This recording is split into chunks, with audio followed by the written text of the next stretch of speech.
Hey Melissa, have you ever been in bed with a rock star? It's one of my dreams. I think your dream's about to come true. Hello. Lights went out and the glitter swept away. It was plain to see my life, it took a change. So today, me and Melissa have Lukas Rossi in bed with us. Thank you, Lukas, for joining us today. Thanks for having me.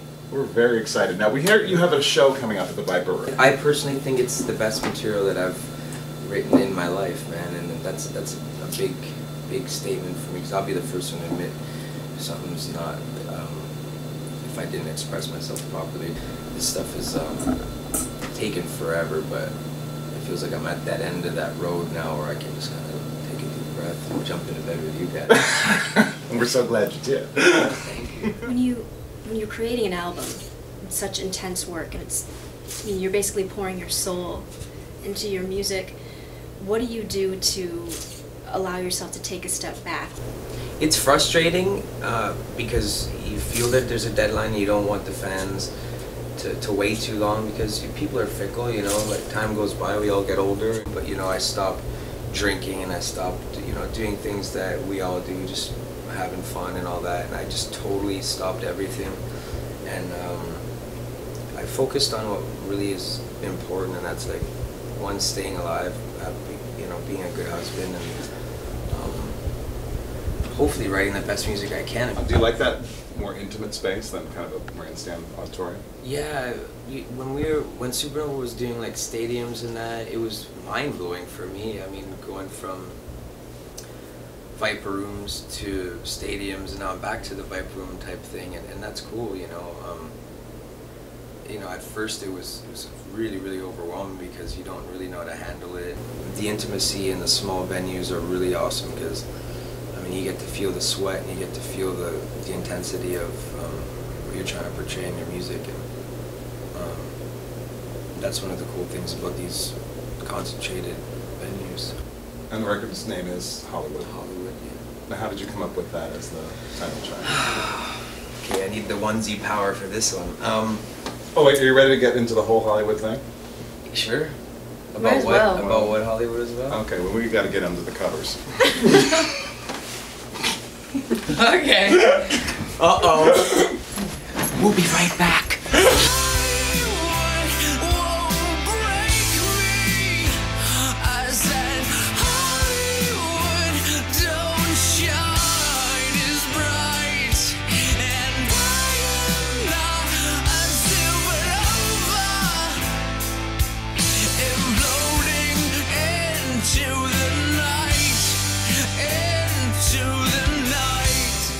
Why Hollywood? Why was that the premise of this project? I think Hollywood was the first song in my life that was like straight up, like, this is how I feel. But this was like unfortunately, it was my selfish song where I just wanted everyone to know what happened. It's not all glitz and glamour, and it's not always what you think, man. It's a hard fucking road, and that's what life is. And, you know, it's how we, you know, how long we can keep those gloves on and keep punching. When I actually saw the video, it was really moved. Like the hairs on my arm actually stood up. And the part where you're standing there with your back to the camera and they're writing freak and poser and wannabe and loser on your back was such a powerful visual for me. The only way that I could kind of defend myself was through song, and I guess that was my little, like, my shield, you know. My song is my shield, and I'm not like a supernova, and I think there's many ways you can read into that. You know, that band didn't make who I am as an artist. It put me in a very fortunate position, like it catapulted me into something awesome. But it didn't make my life and my heart feel better, you know. Mm-hmm. Do you think using social media has helped your fans see different sides of you? Yeah, I'm in bed wearing pajamas with you fine folks. You know? We're showing a whole different side. You know, I mean, I had nothing to hide, man.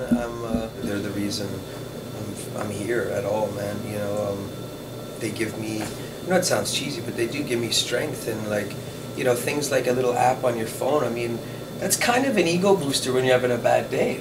You know, you click on it and they're like, I love you, your music's great. Like, sometimes you forget those beautiful things, man. And, you know, not everybody gets that.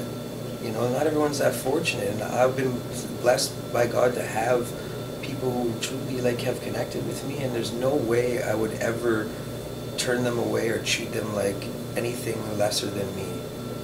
So, @Alki asks, do you feel more at ease or less nervous if you see familiar faces in the crowd? Well, the familiar faces, they tend to know my music a lot more. When I play for 10,000 people, it's way easier than if you play for like, if I just pulled out a guitar right here, I'd be kind of nervous, you know? I love seeing familiar faces because, I mean, that means they've came back and enjoyed what I'm singing about. Cool. I've never seen you perform live, so I'm just wondering, do you... Oh my God. Are you going to kick me out of bed? Peace. Okay, so this is from @SoulKirk. No peeking. Hi, @SoulKirk. Do you find that fame has changed you? It did for a while. Not gonna lie, because I found like I was losing myself.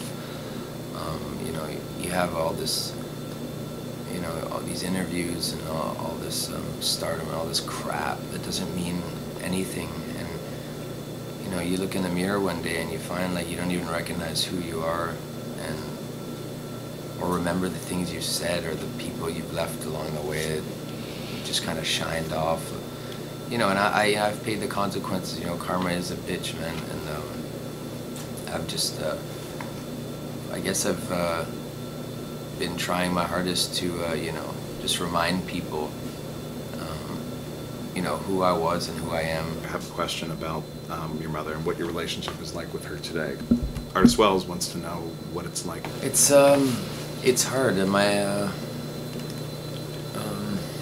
you know, after the show, my father went blind, and my mother had a stroke, and she can't really speak, and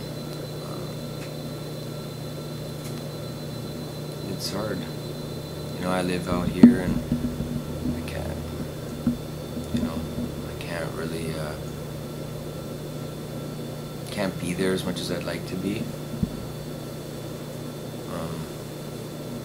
But I'm working, you know, as hard as I can to like change that. And, you know, to be there for my father too, and I mean, if I could be in 2 places at once, I think that's my greatest wish, is to be able to do that, 3 places at once. Let's talk about some happy stuff. Okay. You're married. Yeah. You just celebrated, what, 3 years? Yes. Some happy stuff for you, huh? It is. I never thought in my life I'd get married, and I met this wonderful lady at the end of the show, who, you know, she was the only one who didn't have that bullshit mask on and just said it like it is. You know, I think without her I'd be pretty, I don't think I'd be around, you know. She's been a huge part of my creative life and my writing, and we write a lot of music together, and you know, she's been there when everyone else is kind of just like, you know, and it was natural to get married. You know, we did it the fun way. Went to Vegas. The way God intended it. Yeah, man. But she has been the best part of my entirety on this planet, man. You know, so I think that, you know, if you could find someone like that, you should marry them. Yeah, my entirety on this planet. I know, it's pretty strong words. It's good stuff. We want to thank Lukas Rossi for getting in bed with us. Thank you, Lukas. It's been a pleasure. And we love the onesie. Love the onesie. It's awesome. I love it too. So, you're already in your pajamas, so get under the covers. We'd like to wish you a good night. Sleep well. Dream big. Awaken loved.